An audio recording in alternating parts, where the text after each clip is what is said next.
Before I'll start, I'll say I'm super excited, mainly because thank you, Yoel, for inviting me, but also it's the first time I'm speaking and my wife is in the room, so I hope I have the tendency of talking 400 miles an hour. I hope I won't do it too faster than that. So I'll start just give context on who we are and our entire belief. So there's a great sentence that said that Amazon fixed buying, but they killed shopping. And I think we as a company, and I'm the co-founder and CEO of Yotpo, we try to bring shopping back, and we try to support the brands that actually bring shopping back. And I want to show you a small glimpse, especially for people that don't live in the US, what's happening outside of Amazon that I think is really interesting. So first thing about us, we raised tons of money, around actually $120 million. We are 350 people across 4 offices. And what I'm going to focus actually in this presentation is mainly on what you see on the bottom of the screen, the brands that we work with, because they present the movement of what we're seeing outside of Amazon. Definitely the disruption of retail is probably the biggest disruption of our generation, but it's not just Amazon. So the first thing, just one slide about us. What we try to do is to bring think about the Amazon marketing platform, but for everyone else. So to bring all of the smart experiences. It can be how reviews are connected to your loyalty program, to your referral, to your videos, to your images. So we bring all of that with a lot of data science, by the way, behind the scene, to help you market yourself. So another thing that we have a really front row seat is what some of the most sophisticated commerce players in the world are doing. So on one hand, what Google, Facebook, Instagram, Pinterest, Snapchat are thinking as we're working with them actually on a daily basis. On the left side is actually the most interesting players in the market. So I don't know if you know a company called Shopify. Shopify probably after Amazon, it's the largest lighthouse of the disruption of retail. It's currently now a $23 billion company. And basically, if you want to open your e-commerce outside of Amazon, your default will be now Shopify. And then what happened is Adobe is buying Magento for $1.7 billion and launching the Adobe Commerce Cloud. Salesforce is buying Demandware for almost $3 billion for the Salesforce Commerce Cloud. SAP is buying Hybrid. So everything outside of Amazon is becoming really important to a lot of very big companies. And I'll try to explain why is that happening. On the right hand, by the way, you see other companies that are tech enabling for commerce, that we see a lot of them and collectively probably thousands of employees and raised hundreds of millions of dollars. And the first type of customer that we have that I want to talk about is probably the less familiar for this crowd. They're called the digital native brands. These are brands that started basically, I don't know, me and Yoel opening a t-shirt company and selling $1 billion of sale. And the most famous customer that we have is Kylie Cosmetics, the Kardashians, and that she is the youngest self-made billionaire. 14 people that reached to $1 billion in sales from 3 years. Unbelievable type of business, but also other companies. Allbirds, Third Love, Glossier, Hims, and there are now thousands of brands that are very vertical specific, that are growing extremely quickly because of data, because of the winning on the experience. They're not winning on the product. So where Amazon cannot compete is, and there's a great sentence by the founder of Glossier, Emily. She was just interviewed, and by the way, they are probably one of the best examples in the world in cosmetics. And the interviewer asked her, aren't you afraid that Amazon is going to compete with you on the makeup and cosmetics? And she said, I don't know any woman that you ask her what you want from your makeup, and she will tell you fast and cheap. And I think those brands are really thinking about how they win Amazon the experience, and not necessarily not on products, and not on fulfillment, and not on price. And they're doing an amazing job. You see it in every vertical, and that e-commerce is becoming very verticalized. And you see brands just enormously growing hundreds and thousands of percentage every year in unprecedented paces.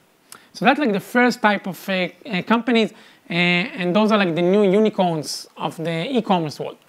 The second type of companies that we work with is actually those digital native brands that are sold to larger companies. That's another big trend that we're seeing, right? So maybe a great example is Joule, that one of our customers that I think most of people know how they quickly grew phenomenally and now got bought. Movement, that's actually a company that not a lot of you know. So Movement is a men's watch company. The product is actually decent. but they really won on the experience and on the online experience that they give. They were just bought by Movado, so it's like two founders, never raised a dollar, were sold for like $250 million. We see like Procter & Gamble buying tons of our brands, and we see Kellogg's, Walmart, and by the way, Walmart, if you look at Walmart's strategy, one of Walmart's strategies to compete with Amazon is actually buying brands and having brands and products and content that Amazon doesn't have. So one of our customers, Eloquy, it's actually a New York-based startup. If you want to buy Eloquy, you have to buy it at Walmart. You cannot buy it at any other place. So we also see like a really, really interesting trend that a lot of all big retailers or big CPG companies, and I'll talk about that in a second, why they are buying direct-to-consumer brands that historically they were very much against direct-to-consumer, right? They prefer to stay behind the scene. This is another example. So Sephora, and by the way, now Unilever and Procter & Gamble are launching every month dozens of new direct-to-consumer brands. So companies that don't have a clue on what to do with direct-to-consumer are actually going and doing that quite aggressively. And that's also like a really, really interesting trend on how they think when they are going to compete with Amazon that I'm going to explain in a second. I also thought about like one very cool area that we see growing tremendously, CBD. So that with all of the new regulation, we see more and more brands are going and selling direct-to-consumer CBD products. That's becoming like a massive industry, and probably the fastest that we've seen growing as an industry collectively. That I think in Israel, again, it's not because of regulation, you don't see it yet, but definitely there's probably one of the biggest markets out there for CBD products. So one thing very, very clear for our company and how we believe commerce is going to be, because you cannot compete with Amazon, not on price, not on fulfillment, the only thing that you can do is to build an experience that consumers care about and consumers talk about. That means the world is going to be Amazon brands. We think anyone that's selling third-party products will die. Yes, there's going to be a Sephora. Yes, there's going to be a Walmart. But what happened to Sears, Toys R Us, Claire, and Nine West will continue happening. And the best example we have saying in the company that we think Macy's is a real estate company and a very bad real estate company.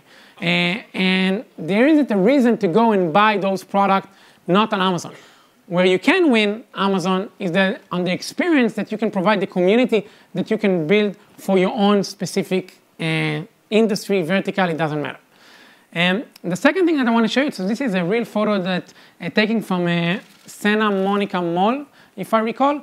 And this is 3 of our digital native brands, Untuckit, Ministry of Supply, and Chubbies. All of them are opening offline stores. So it's not that like online is killing retail. No, it's very clear it's going to be a world of Amazon and brands are going to sell direct to consumer offline and online. So offline is coming, and offline is very probably the top of mind for our customers.